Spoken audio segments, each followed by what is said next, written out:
ভারতে বাংলাদেশি সন্দেহে ধরপাকড় শুরু হওয়ার পর থেকে পুশ ব্যাক করে দেওয়ার বেশ কয়েকটি ঘটনা সামনে এসেছে।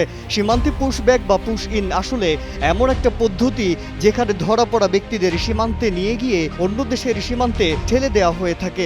এই প্রক্রিয়ায় কোনো আইনি স্বীকৃতি নেই ভারতে, কিন্তু দীর্ঘদিন ধরেই এই পদ্ধতি চলে আসছে, যেটা আনুষ্ঠানিকভাবে কেউই স্বীকার করে না। ভারতের এমন সিদ্ধান্তে আইন কি বলছে?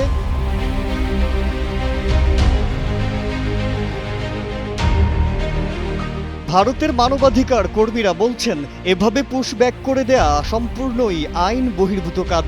তবে অপ্রাপ্তবয়স্ক বা পাচারের শিকার হওয়া নারীদের অনেক ক্ষেত্রে মানবিক দিক বিবেচনা নিয়ে বাংলাদেশে ফিরিয়ে দিয়ে থাকে বিএসএফ।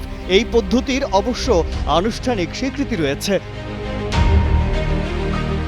টানা সপ্তমবারের মতো বেস্ট টিস্যু পেপার ব্র্যান্ড হিসেবে স্বীকৃতি পেয়েছে বসুন্ধরা টিস্যু। শুধুমাত্র ভারতের গুজরাট ও রাজস্থানেই গেল ৩ সপ্তাহে ১,০০০-এর বেশি মানুষকে চিহ্নিত করেছে ওই রাজ্যগুলোর পুলিশ।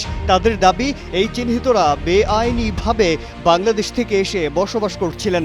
সম্প্রতি সীমান্ত দিয়ে যাদের পুশ ব্যাক করা হয়েছে তাদের মধ্যে এমন ব্যক্তিরাও ছিলেন যাদের গুজরাট থেকে আনা হয়েছিল।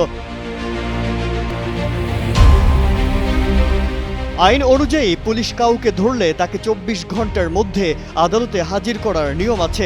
ওই নিয়ম বিদেশিদের জন্য সমানভাবে প্রযোজ্য। সীমান্ত হত্যা নিয়ে দীর্ঘদিন ধরে কাজ করে ভারতের মানবাধিকার সংগঠন মাসুম।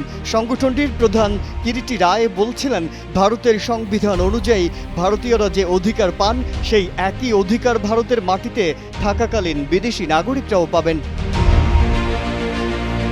গুজরাট, রাজস্থানের পুলিশ বা ভারতের সীমান্তরক্ষী বাহিনী বিএসএফ এই প্রসঙ্গে আনুষ্ঠানিকভাবে মুখ খুলতে চায়নি।